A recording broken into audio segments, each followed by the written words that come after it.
There's no good women left. He says, only hoes and gold diggers. Oh my God. That's a really awful You thing know to what? say. Or complains that their standards are too high. And she finishes with, Lord have mercy. This podcast represents the opinions of our hosts and guests.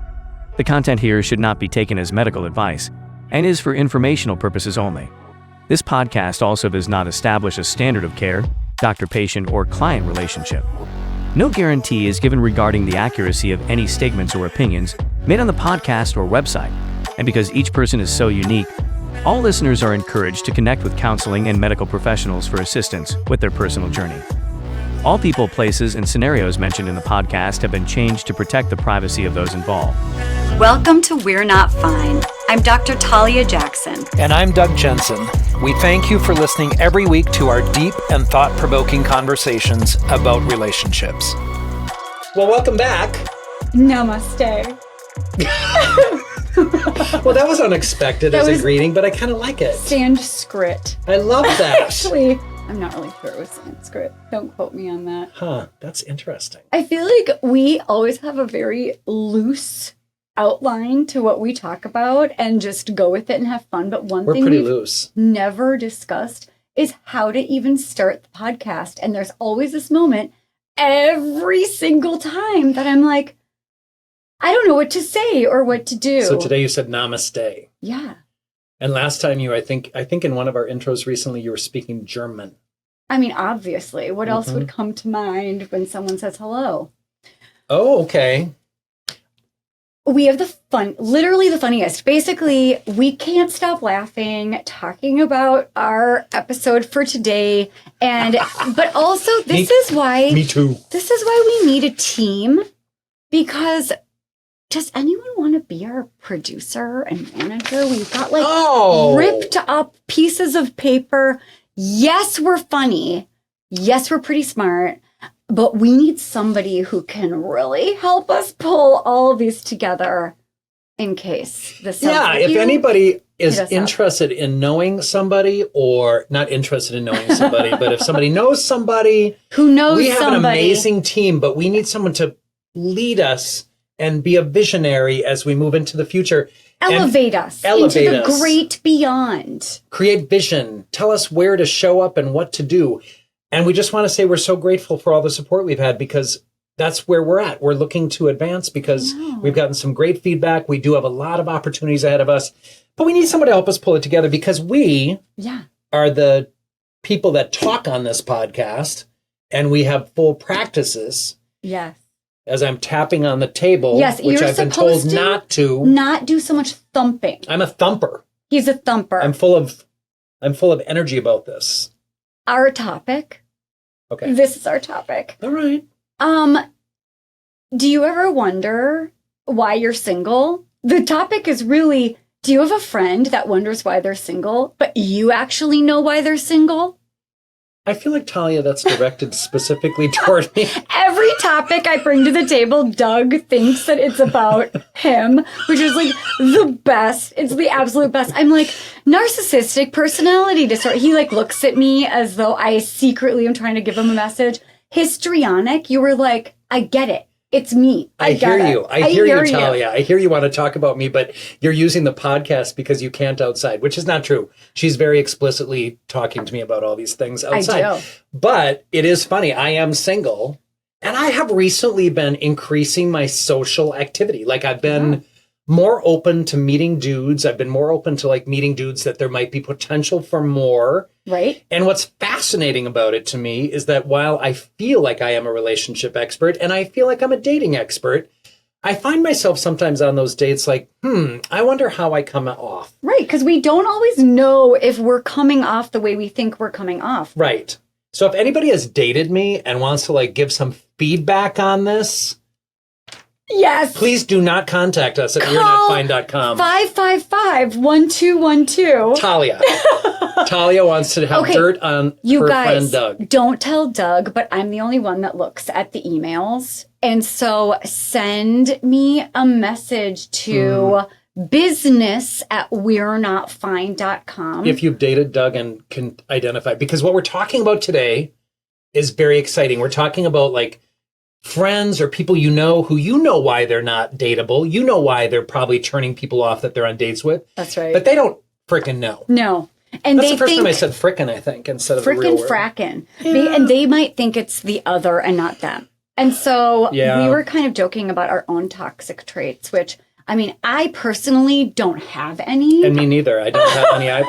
And Doug, I was like, is that funny? I'm gonna think about my toxic dating traits. And he's like, do you want a list? That's literally what he said to me. I did say that because I can identify what I think when we've dated, which we've never done, but when we've dated. Yeah.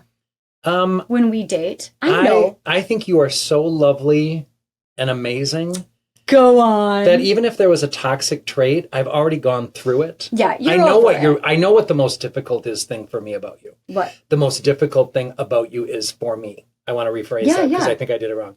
You know what it is. It's like if there's like we've had one moment of strife, maybe a couple moments of strife and strain. And then I turn into that sheep that has the red bucket over my head. Do you guys remember that meme? No. Nope. I feel like I've sent it to you maybe thrice. And because I don't find it enticing, I probably just thrice. Okay. My friends that are listening, you know what I'm talking about. There is like this meme going around on Instagram. I'm always a day late and a dollar short. It's probably been like a year. And there's a sheep with a bucket on their head? A red bucket. And then it was something like, she meaning the sheep, would like to disengage from the negativity and stay in this beautiful world of her own. And I'm like, I don't like that when that happens and it bugs me. And you're like, I'm going now. Yeah, well, you will see my body, but my soul... Yeah, you just stare at me. ...has been sucked out into, like, Tahiti, and I'm visiting some other beautiful place. I'm working on it. You have made huge strides, and we have to work through stuff, but we don't have a lot of struggle. We have to work through stuff. Yeah, we don't have a lot of struggle, though. We've had a few struggles. My toxic trait... is what? But it's also really delightful. Is it hard when you think that your own toxic That's what I was going to say. I'm sure my toxic trait, I think, is really great, like, making this topic about me. I think that's toxic charming. Trait is I feel like I have to compulsively be kind of the funniest person in the room. And we can be like going out to dinner. You have that too. No, you have to be like the loudest, but I have to be the funniest. I have to engage with everyone in the restaurant. Right. And I don't need to be funny to anyone except for the people at my table. You are a captive audience. I'm going to like try all of my best material. And I like to, and my ADHD will make me just jump in at this, like what I think is like this most perfect comedic timing. And then I'll be like, ta-da! And when it lands and people laugh, I swear, man. You're gold. Like you're winning the Emmy for comedian in the restaurant. Yeah, I think my goal of every restaurant or social experience is to be voted king. Yes, that's right. Well, can I tell you something funny that Rob begged me not to tell you, but he didn't say don't say it out loud in front of thousands and thousands of people. I love you, Rob, no matter what she tells me. Okay, so... He said I'm the funniest of all. When we were making plans to almost be going out where like you were for a moment dating another 8, he was like, oh my God, we need to find a place that has a stage. Like, how are we going to handle going out with 2 8s who are going to be like competing for the limelight? You can tell, Rob, I will always win. I'm kidding. I don't need to win everything. Just, maybe, no. Oh, the king. He's the king. King. I'm just going to bring a crown, and every time you win as king, I don't know, you could get enough crowns. No, I'll just keep taking it back and giving it to you every time that you succeed. Can I take some of them home?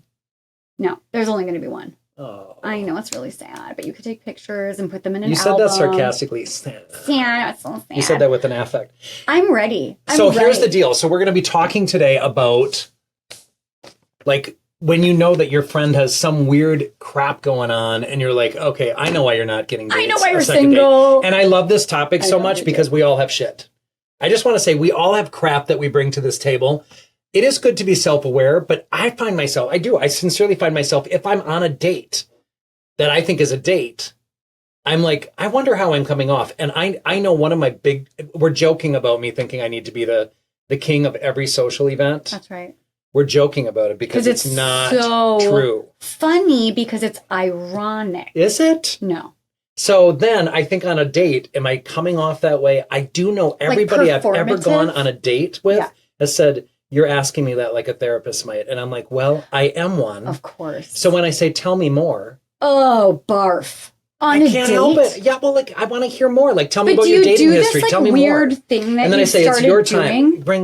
Doug started doing this really weird thing that's like traffic directing. Like when we're having our episode, I don't even see the weird stuff that you do. But it's like if we have a guest or sometimes just the two of us, he will like start to talk and then he'll like stop. And then if you want to see us on YouTube to see how funny this is, and then it's like, tell me more. Go and you go. You go. Come on, talk to me. Do you see how encouraging that is? Like to the audience, please come on to our show. It's sort of like, I welcome you. Please, come on, bitch. Do you say bitch? I did, but that's not really what it feels like. Ouch. It's like, tell me more, and then it's like, I will tell you when it's time to talk. Yes, that's exactly what it is. We have found another toxic trait of mine, and that is with my hands directing communication traffic. God, I must be fun to be friends with, and especially date. I'm going to rate you a 10 out of 10. Oh, friend, thank you. But I don't know how you are to date. That's why people are going to email me. Do you want to explore it? Business. We could pretend to be on a date. We're not fine. We are going out to dinner after this. We could act like we're the ones on the date. Oh my gosh. And also, that's never going to work. We have literally the best freaking retreat that we have planned. We do. We have a skit prepared of how not to be on a first date. And I mean, we just think we're so funny. We think we're funny, but we're going to find out if the audience thinks we're funny. And I must tell you that really all of the feedback we've had, sincerely, all of the feedback for this podcast in our first year has been so amazingly they like us, lovely and charming. And you have been so gracious with your comments. So thank you so much for those. And we are open to criticism. I will likely have a breakdown if I get any. But I was going to say, Doug is open to criticism. I am open to criticism. That's right. I'm less. Is this a joke? I am open to criticism, but I'm going to do this if it's like helpful. But if it's mean, like you're bald and you're old and you have flower power shirts, isn't this pretty? None of those things are insults, though. I love this. It does say power in it. I was going to say they're all facts, but I feel like you might punch me in the face. Okay. I'm thinking about that. We're moving on to the best parts. This is like, you guys have written the best stuff. And let me just tell you that we're going to go through like a lot of scenarios. We're going to kind of plow through this one because they're so freaking funny. Yeah. And I will tell you, I bet all of you have some like examples of this in your life where you have a friend, you're like, I totally get why it is. Like why you're single. You need to brush your teeth sometimes or, please chew with your mouth closed or whatever the issues are for dating. But let's go through some and then we're going to comment on each because I love commenting. I love commenting. I know, both of us do. This is why we have this podcast called We're Not Fine. Oh my God. Okay, do you want to go first or should I? I'd like you to go first. Okay. I'm a gentleman and it's not about gender, but I'm willing to give up that first slot. That's really nice. Because I'm confident in myself. And I'm slightly entitled of that first spot. Okay. And I enjoy saying thank you so much. Here I go. Let's go. Okay. My wife's best friend since childhood. Now she's in long time. Now she's in her early 40s, never married, no relationship lasting longer than 6 months. She's attractive and has her own career, but she will not shut up for more than 10 minutes. I mean, constant talking. I don't see how my wife handles it. I have to leave the room when her friend is over just to get a moment of silence. I attempted to watch a movie with her and my wife once. It was pointless because, again, she simply would not stop talking. I can only imagine how difficult it must be for someone to try to date her. I'd give them 3 dates before the guy finally yelled at her to shut the fuck up. I think this guy's hit his limit. Not the right fit. And then he said, maybe 4 dates if he's really patient. So... It makes me want to think, like, if I'm on a date with someone who won't stop talking about themselves, I think I was on a date like that about 10 years ago. With a woman? No. A woman. I don't know if you know this, but I'm gay. I date men. Get Not that out. Stop it right now. Do you need to process all that? I don't even know what to say. Are you in shock? Actually, we have a little snippet here. I can't wait for that one. I love that one so much. Anyway, I'm going to stay on the topic. So impressive. When I think about like the whole experience of being on a date with someone, like I think, what would I do? What would I do if I'm in his shoes as a friend? That's right. Like if I had a partner and his BFF from childhood would not stop talking. Chatty Cathy. I might. So by the way, like I'm going to just own that after a long day of therapy, 8 to 10 clients I see in a row. Which is crazy. I do not recommend that for anyone for wellness, balance, and self-care. Go on. Okay. Thank you for the cautionary tale there. I love Doug my practice. I'm so grateful. Yeah. But I want to say I can barely listen after that. Like I shut off. I get my drive home. I might pick up some Portillo's or some other amazing food on the way home. My favorite Chinese restaurant on Ruth Street in St. Paul. Let me just tell you, I can't listen very well at the end of my day. So maybe you shouldn't go out on dates at the end of the day. I probably should not. And so there is a part of this, though, that I think if somebody's talking at me, I might say, okay, I'm sorry, I'm getting kind of sensory overload and I'm not able to kind of process all that information right now. But do you think that you get sensory overload at an appropriate, reasonable time? Or do you feel like I've been listening all day? I think I've been listening all day. However, if I went on a date with this person who talks all the time afterwards, I might say, absolutely, give her feedback. If I'm dating her, this is a person who's writing in as a friend, but if I'm dating her, I'm like, okay, so I do notice this is like a little conversation heavy on your end. I do happen to notice that there's no way to press pause or stop on the monologue. Like, I think you have to address it if you're dating this person head on. Now, the question is in their personal life.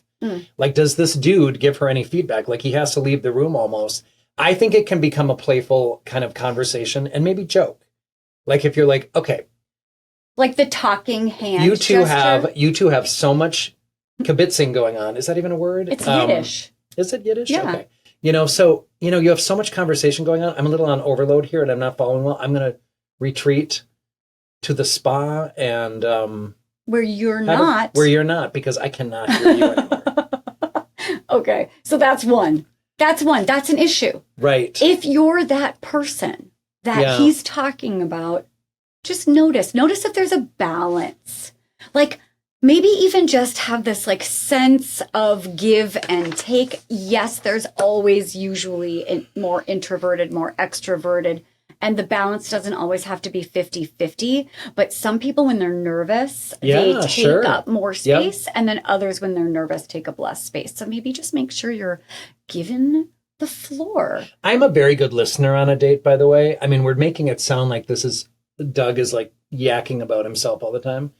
I don't do that. I literally want to hear about somebody, and then I want to ask more questions. And if I'm guilty of anything, it's like asking those therapy questions, right? So I think before you get to the point of saying, shut the fuck up. Right. I might say, okay, my observation is you talk a lot and my brain can't kind of process that. I think here's the thing. I wish people to give people feedback.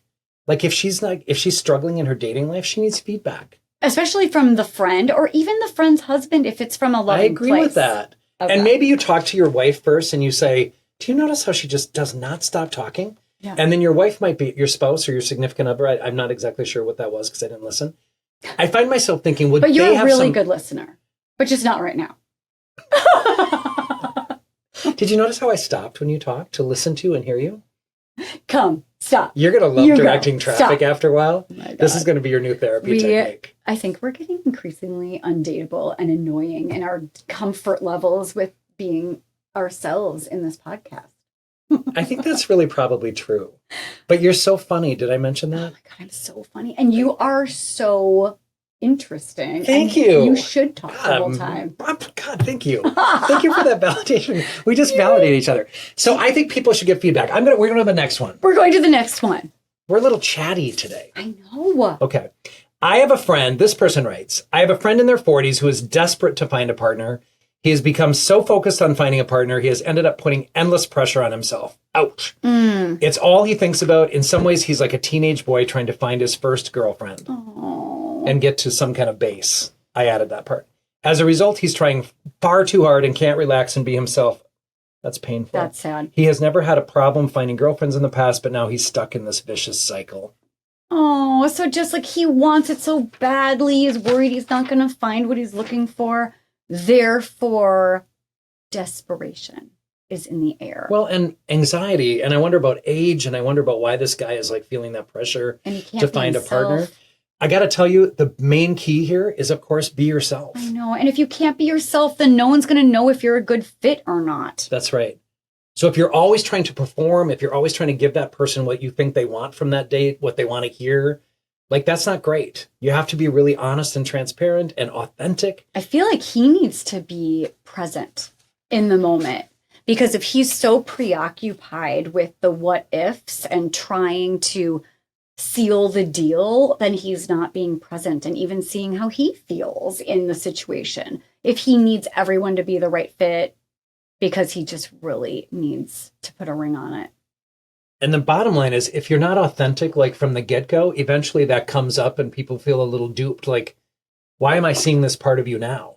So starting from the very beginning to be entirely honest about what you're looking for, who you are, telling truthful stories about your relationship past. I'm big on, learning somebody's relationship But past. not on the first date. I'm big on the first date. Not on the first Get it date. the hell out there. I've got no time to waste. Only if it's like super short and sweet.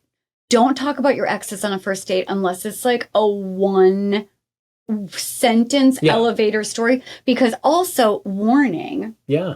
Do not talk negatively about your exes, because it makes you look like a douchebag, not the exes. Oh. Do you want me to write that down for you, Doug? No. What's interesting about that is I'm trying to think. Recently, I did have this conversation with someone. I'm thinking, what did I say? I know I said I have three main exes in my life, is what I would say. And so I do talk about all three. And did you go on a second date? I thought I did, but I didn't. Oh my God. Much to my surprise, I don't know what a date is. You guys, you have to believe me. No one wants to hear about your exes, and do not talk shit about your exes with your new person, because if they are smart and they're looking for red flags, it only makes you look bad. Or if you're not the stinker, why do you keep dating stinkers? It's you. Did you point at me when you said that? You did. I did, but that wasn't you. It was like you, like a general. Okay, the camera's over there, though. You. All of you. I am aware of my deficits. Let me just say that. You have none. Okay, thank you. Except for several. Okay, Is it my turn? It's really passive aggressive. Keep going. I love you. Yep, I love you too. I have a friend who couldn't find a woman, and it's because he's way too intense, way too early, like show up with a dozen roses on the second date, kind of intense. And he said it's kind of sad. It is kind of sad. That's called love bombing. It is love bombing. That's like where you like flood that person with this fantasy of what you're supposed to do on a dating situation. Like being the perfect person with like these flowers grand gestures. And dressing well and smelling good and all those sorts of things, which are normally good things. Yes. But if you're like giving, there's no way to keep that up. That's not a normal exchange. So if you like love bomb and you like latch on to a person right away, yes. I have a dear buddy who ends up like committing to somebody within a week of knowing them. And it's like, oh, nope, no, don't do that. Right. Because you want that fantasy that you believe a relationship could look like to exist. And it doesn't. That's right. Inevitably, there's going to be strain. There's going to be issues that come up. There is something really interesting about what you said about the love bomb. All of those things are actually really beautiful, but they're not sustainable. And sometimes it's just too much. And so if you are the kind of person who is a giver, probably your love language might also be gifts. And so you want to show up giving them what it is you would like to receive. Or gifs. That's my love language. GIFs? The sheep with the bucket. How many do I send you? Because you have ADHD, so I'm going to pull you back. What was I talking about? You were talking about you can't sustain everything. That's right. Is, like, right? if you have 5 things that you really want to give to this person, maybe choose one every 3rd time. Match their level of generosity so that it isn't lopsided. I don't know that I would go with match because we have to still be ourselves too. So I love all of those things. I think those things are nice things. But what if yourself is too much? And let me just tell you, if you're giving and giving and giving and giving and giving, and you're not necessarily getting back that mutual or reciprocal exchange of gifts or gifs or love memes, or physical or memes or buckets, cake. Like if all of those things are not happening mutually, you're going to grow resentment. Like that becomes this codependent relationship where you're giving to somebody else at your expense over and over. And it's lopsided. And I will tell you, I've known people who also get very used to that. And then when the person can't sustain that, that's right. There's resentment that builds up. Like you led me to believe you were this generous person who gave me all of these things all the time. And now no flowers for 6 months. You know, that reminds me of the anniversary episode that we just did. Yeah, that's where fair. like the great disappointment of either used to be like this, and that, and now nothing. No, sucks. Or now I get some corn nuts for my anniversary. Are you wondering where I've that got random to scratch comment? that off my list of anniversary gifts to give Rob. Corn nuts. But now I that was I have trying a to list. hint that when we have our anniversary, you can give me corn nuts. I love them. Quick, let me get out my list. Now that I'm going Although to I be a have good fake gift teeth, giver. so my porcelain veneers would not be happy. I would like to get you some better fake teeth that are a little Austin Powers vibe, because yours are way too perfect in it. Oh my God. Anyway, all right. Did I just go? Is it my turn again? No, you were talking. You had read one because it was about love bombing. It's my turn. Oh. I have a female friend who gets way too close too quickly. Very similar. She realizes they're getting too close, but can't figure out why. Always she pumps the brakes and ghosts and flips out on them for trying to be her boyfriend and then blocks them. Returns a week later wanting to apologize, but at that point it is too late. Very similar to the last one in some ways. Yeah. Like diving in full force. That sounds a little bit like an attachment disorder. Like avoidant attachment. Avoidant, anxious, or avoidant, or anxious and insecure. That's okay. right. Okay. Or just like, what happens if somebody, it sounds like she goes in, if I'm understanding correctly, she goes in full force, is really maybe quite skilled at building that initial connection.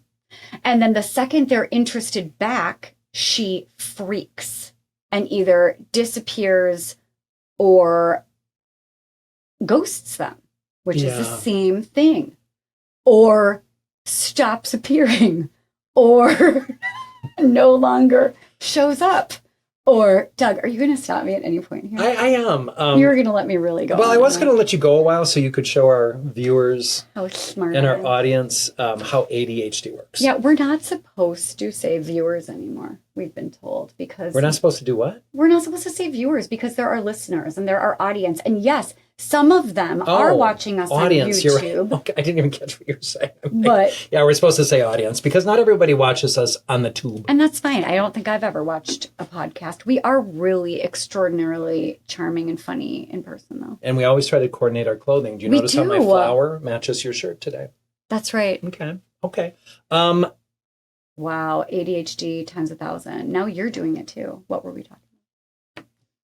So we're talking about this person that invests too quickly in a relationship, but then almost gets like freaked out when the person reciprocates that. Yeah. Do you not think that's avoidant attachment? I think it can be. I also feel like, though, I mean, let's talk more in lay terms about this. Like if you flood somebody and you're like, this person is totally my person, of course you're going to gain reality at some point that there's going to be strain, there's going to be conflict, you're going to learn more about that person. And so there's always this need to kind of remind people this is a development, this is an unfolding. I do think when you first date someone, you should assess chemistry, my 4 C's of relationships, chemistry, communication, compromise, and commitment. The reality is if you don't have that chemistry, and if you have it, I should say if you have it, then you're eager to kind of explore it, right? Mm-hmm. And it's okay to know that that's the beginning part. A spark is spark. A spark is an important part of the important. Beginning of a relationship. And so then it can develop from there. But I think you need to pace yourself and kind of know that this is an unfolding of the relationship and not like go home and say, I think I found the love of my life, even though that happens sometimes. Yeah. Yeah. Happened to me. when I was only dating Jewish guys for a week. And then I met a 6'6" Nordic guy, and I was like, oh shit. Should we move on? Yeah, go ahead. Okay. My friend is an awesome person, but he continues to lie to himself. He's clearly gay, but he goes after women. His mama knows it. His ex-wife knows it. His friends all know it, but he just keeps pretending it's a secret we can't see. So he continues to date women. He dumps them for some shallow Hal reason and then goes to gay clubs crying about being single, but then repeating the process again. That's sad. So this friend of yours needs to call me for some therapy. Yes. Because this is actually a very sad thing, right? So as a gay man, I understand why it's hard to come out. I understand why it's hard to like be yourself. I understand that, for whatever reason, maybe not having that traditional relationship and not having that traditional experience of dating a woman in a heterosexually enfranchised, supported, recognized in this world of ours relationship. I understand why it's scary. For all of the people, for our audience, I probably, if you've listened to the podcast at all, I was married at some point. I came out later after I got married to a woman, a delightful, lovely friend of mine who I continue to be co-parents and friends with. I love you, Andrea. Me too. She's you do so too. lovely. She comes to my birthday dinners, which you do as well. And so it's really interesting to me because at the end of the day, it is hard to do. And so when you get to grips, though, with who you are, and this is why this guy creates these shallow reasons for ending a relationship, I think what's interesting is everyone's saying they know. I do think there are, stereotypes about how gay people present. I do wonder about, I'd love to know more. About why they all know he is? Why they all know. And if it's true, do you think there could be any part of this that for the friend that they're talking about, is it that he's not comfortable coming out, or is it maybe a lack of self-awareness? Is that possible? This is such a really big issue. And it's not a I will tell you the one-size-fits-all. other interesting thing about this write-in is that he goes to gay clubs after he breaks up. So, but what I don't know is if he's going to gay clubs because the person that wrote in is gay and he's going with this guy. I have no idea. I didn't get that sense. I got the sense he goes there by himself to kind of heal his wounds or lick his wounds or whatever it is from a breakup after he's broken up with someone for shallow reasons. And I, was not somebody who did that when I was dating women. I more did that, I actually don't do that at all. I don't find those easy reasons to break up with someone for superficial reasons.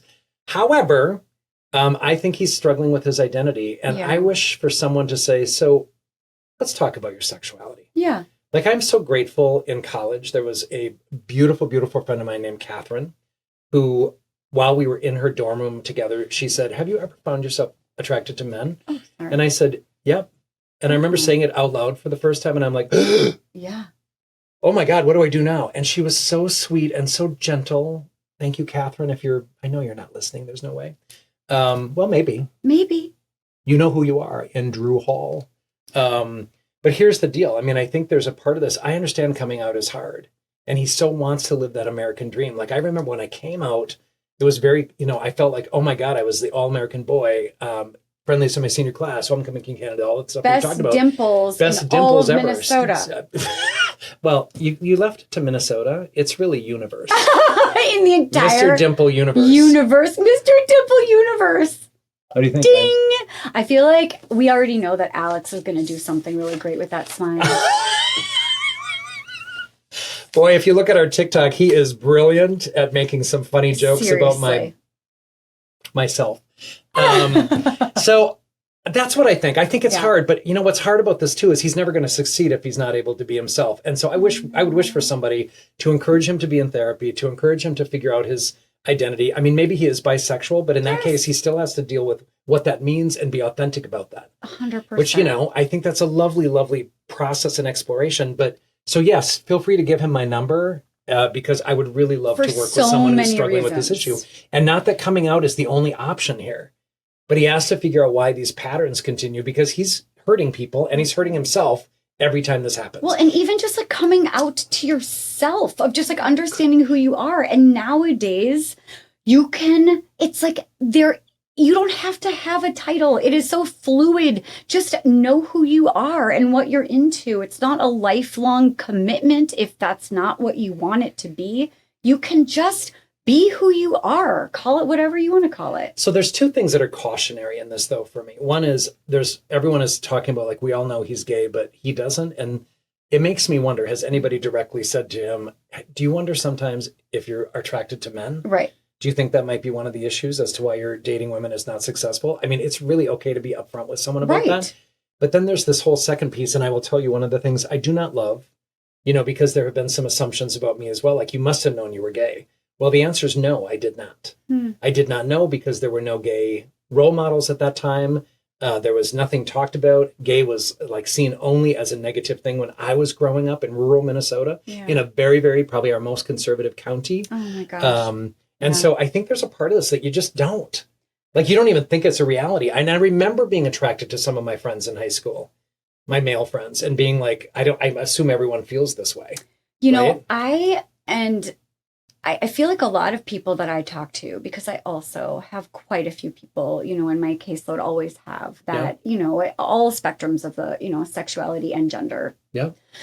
But I hear a lot that maybe the first initial feelings and thoughts about your own sexuality, if it isn't just so hetero and so like everybody else, is less, I think I'm attracted to women for me or men for you or whatever. Like, I think I'm not attracted to the opposite sex, and more just an acknowledgement of all of my friends seem to be boy crazy or girl crazy or obsessed and attracted and lusty in these directions. And I can't relate. What do you think about that? I think that's a very common experience. The other thing that I think, and it's funny as you say this, because it's like this continuum of sexuality, right? Like, there's an assumption based on the Kinsey scale that most of us are in some kind of bell curve in the middle and that we're not strictly heterosexual or homosexual. That's right. And I think that's very true. Like, I have zero issue with women. Would I make out with a woman if I was in the circumstance and single? I would. Like, it would not be a turnoff at all. I love women too. I would too. But my primary emotional, I know you So my primary, though, affectual and emotional connection and physical is with men. Yeah. So I date men because I know that's where I'm always going to want to gravitate toward. Like, that feels like home. It feels not your family of origin home. I was just going to say, it's where... not home, but what arouses me, right? So, and interests me. Like, I do check out people all the time, which is kind of piggish, but I do anyway. You like, really do.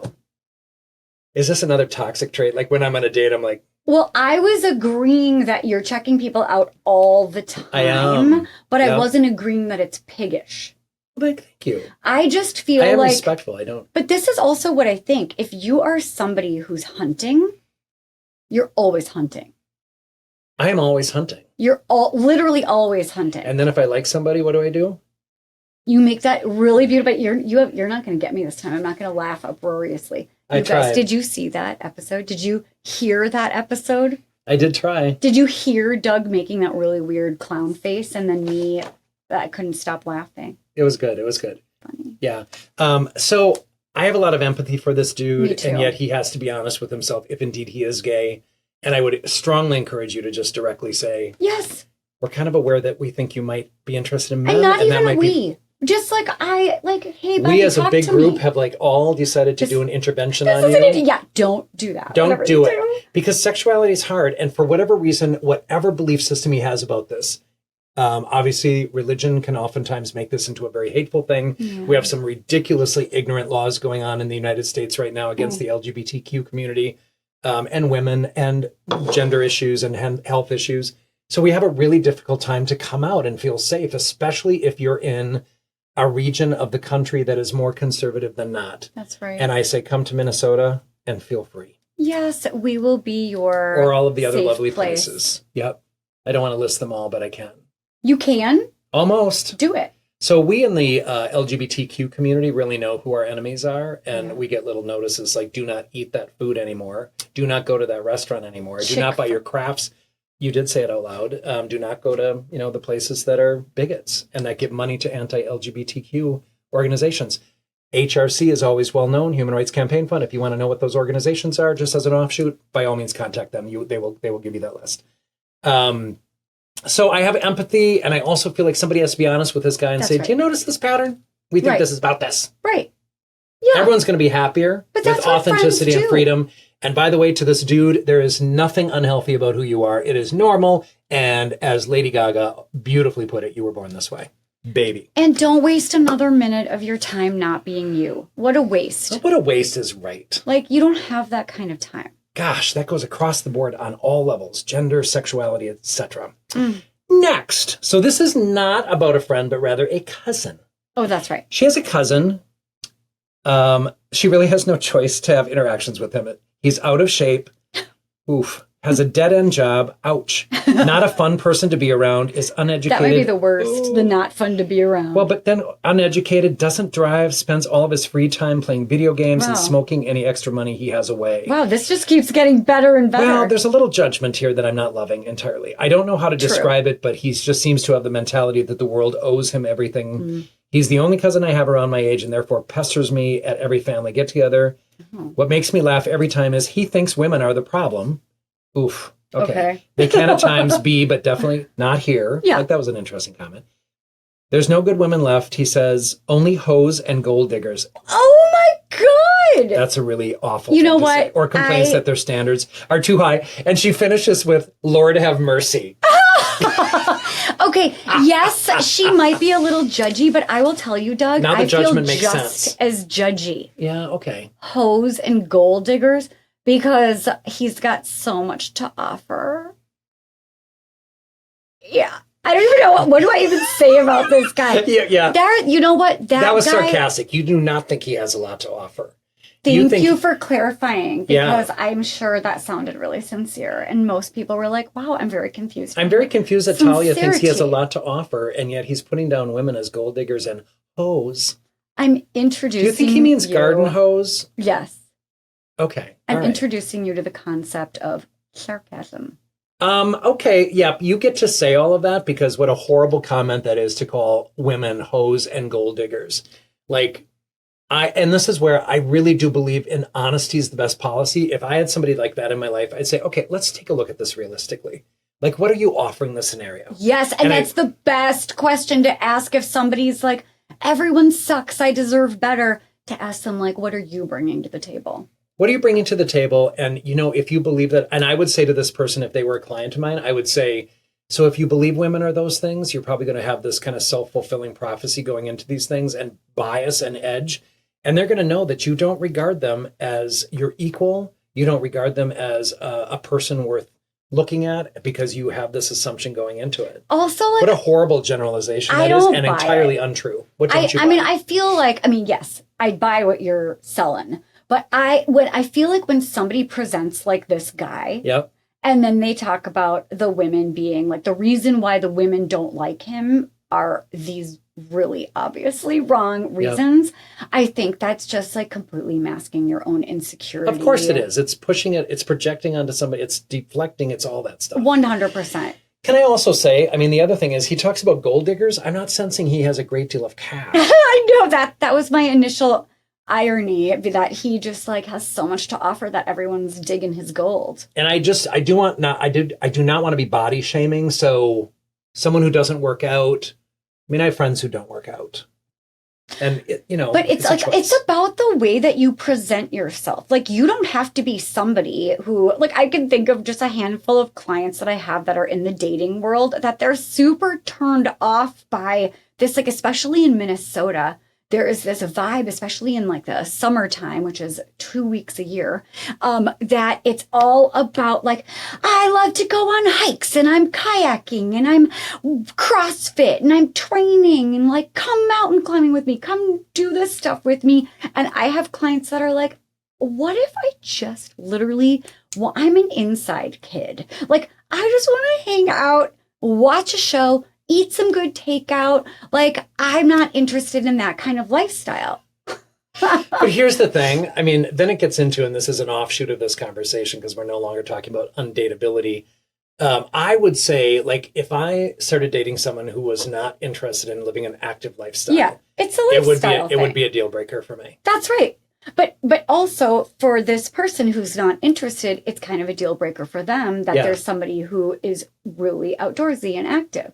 So it's just like that. You're right. That's more of a lifestyle situation. Like we're not shaming this guy for not working out. If that's like who he feels like he is, he's prioritizing other things in his life, but maybe he doesn't get to then body shame or judge people on.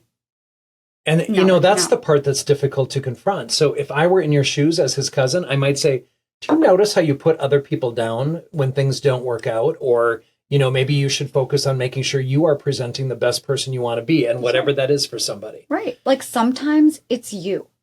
Sometimes it's not just the other person. Sometimes it really is us. And we're there. You. I see that you're looking directly at me like, Doug, did you take that in? This is not about me, though, Talia. It never is. No, I know that. Your turn. Except for most of the time. Okay. Wait, was that just you? Okay. That was. I talked about the uneducated, doesn't work out cousin. Oh. Lord have mercy. Lord have mercy. Okay. Who's this? Okay. I know a guy. Do you? He's actually a friend of my little brother. This guy has a good job. He's got his own house, a nice Mercedes. He's not horrible looking, but he will die a virgin. That's what oh boy, he or she says, or they. He is incapable of talking in general, let alone to women. I've known him his entire life, which is 33 years, and I don't think I've ever heard him say more than hi and how are you in 33 years. That's really intense. The strange thing is that he, my brother told me, doesn't really understand why this is a problem. This is my favorite part. Why would women need a guy who uses words to communicate? He's tried to get on dating shows, but was rejected for all of them. Oof. He even tried speed dating. I honestly wish I could have been there for the speed dating. That would have been the most awkward thing ever, again and again and again. The guy just doesn't talk. It's one of those things we've talked about in our family for years and we'll talk about for many more. Do you know what I just thought about? This is so horrible. Tell me. Do you remember, was it the first one that we talked about? His wife's best friend who can't stop talking? Yeah. Do we have a love match? No.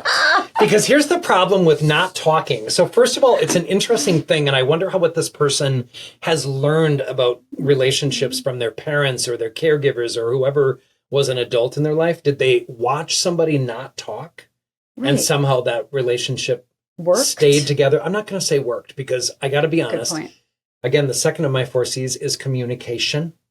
You have to communicate and you have to learn to speak and you have to be able to share who you are in order for people to know who you are and in order for yourself to be loved and regarded and supported. And yes, you can communicate with warmth and affection and acts of service and kindness and like all of the things. But the communication, yes, and actions do speak louder than words, but to be able to communicate with words is essential. I also want to go to something about this particular scenario, and that's that there was a mention of him being a virgin. And that does get me curious about like how he has been in this world where Tinder and all of the other apps Bumble are very available to him in terms of like satisfying some sexual needs too. And there might be some belief systems about waiting until you're married. Like, I don't know enough about this guy to figure that out, but I also think at his age, it is a fairly strange thing to still be a virgin, like Stephen Carell in the 40-year-old version of Virgin. So good. Yeah, it's a good one. But also, it does feel like what this friend is saying is, dude, I know why you're still single. And you don't speak, and that's a problem. That it has been a huge obstacle for him. I also think that the comment about like he doesn't understand why women need words to communicate. There's something about identifying that as a gender issue, and I don't know if that's how he meant it. Or maybe that's just who he's dating. It might be, except I don't know that he doesn't feel that about his friendships too. Like even in this relationship, like does he not talk to any of his friends? And when this person said, "Hi, how are you?" are the only words. Yeah. I don't know that I'd be like friends with somebody who didn't do more, I'd be like, tell me more about yourself, right? But so I think that this is the kind of situation that if you and I had him in our office for in 1 hour, Yeah. we would get to the bottom of what's We happening. would, for sure. And then there would be some skill building, some like awareness building and skill building. I mean, I talk all the time with people that are trying to date but feel really nervous about like icebreakers or how to talk about themselves or how to ask questions, and they just freeze up. And this we can help this guy. We can help this guy. We can help any of these people, by the way. I know, and we want to. Like here's the other interesting thing about being a therapist is that you actually get to be honest with people. Yeah. So even, this guy who put down women as hoes and gold diggers. That's right. Like I would be able to say to this person, so I just want to give you some feedback. I know. Like those comments feel really critical and almost, shaming about or generalizing in a way that's really not accurate at all. And I wonder if that's more about how you feel you're being treated and the need to defend and to make the excuse that it's about somebody else. Bingo.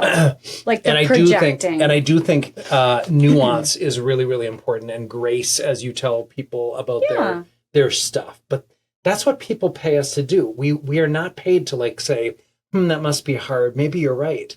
Well, and bullshit. It's true. And what I've noticed sometimes in my work is that I will have people that are so hard on themselves. Yeah. Legitimately. Oh, yeah. And then I'm all about giving grace to yourself and finding the beauty in who you are and showing up in this way that's like confident, self-loving.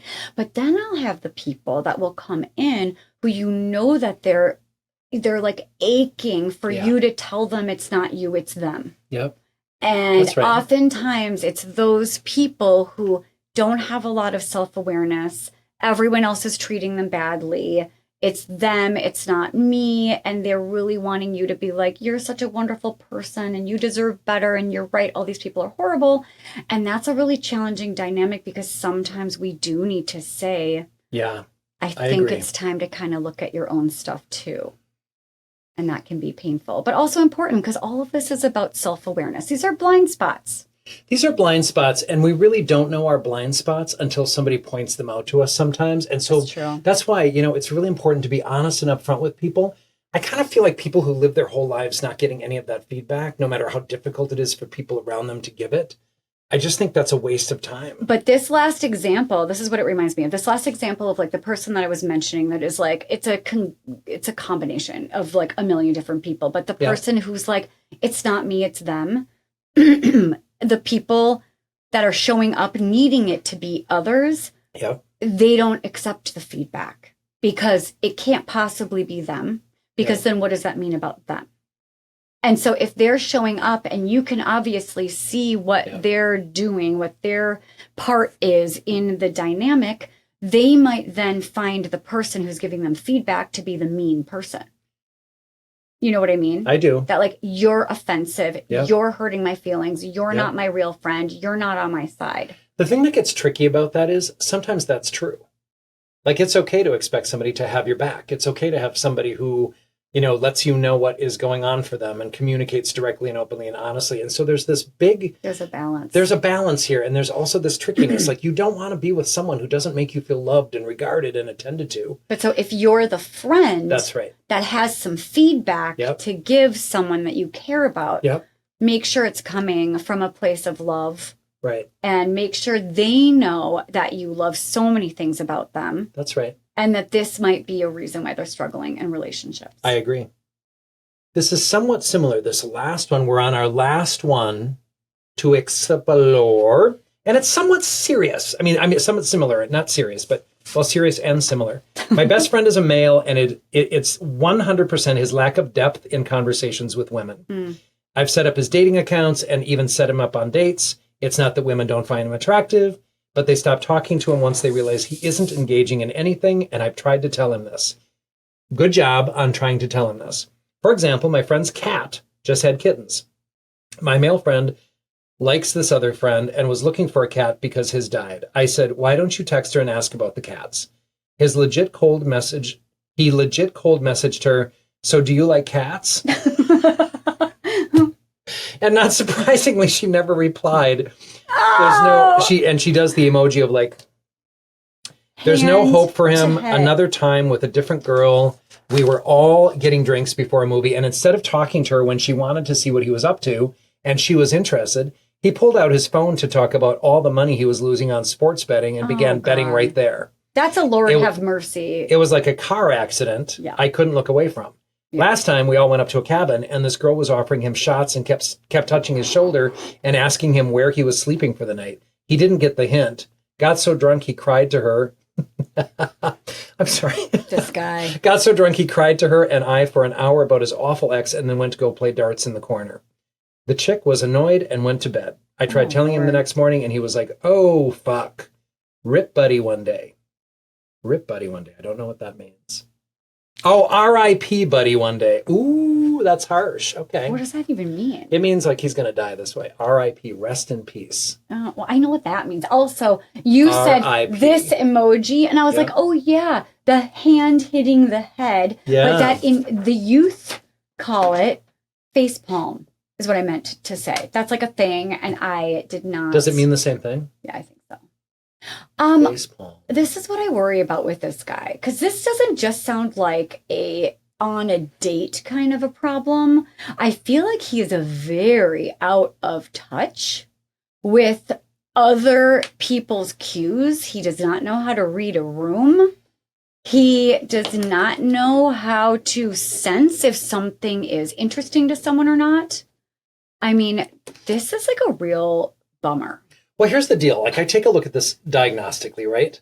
Like, when you say that he has a hard time reading people, I start to think about people on the autistic spectrum who don't always understand visual cues. Yeah, I wondered about that too. That it's like very well-meaning, and he thinks that he's engaging and trying to have a conversation, but he's not getting the full picture of if he's being interesting.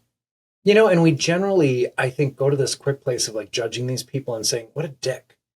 When I'm someone who at this point, especially in my life, I want to take a look at the underlying reasons why somebody's being a dick. And I'm somebody, as you well know, who has a very, very long fuse with people. Like even if I love that person, if I want them in my life, I will give them many times to make mistakes, but I will give them honest feedback on how it affects me every single time with the hopes that, you know, at some point, is it catching on for you that you're coming off this way? Right.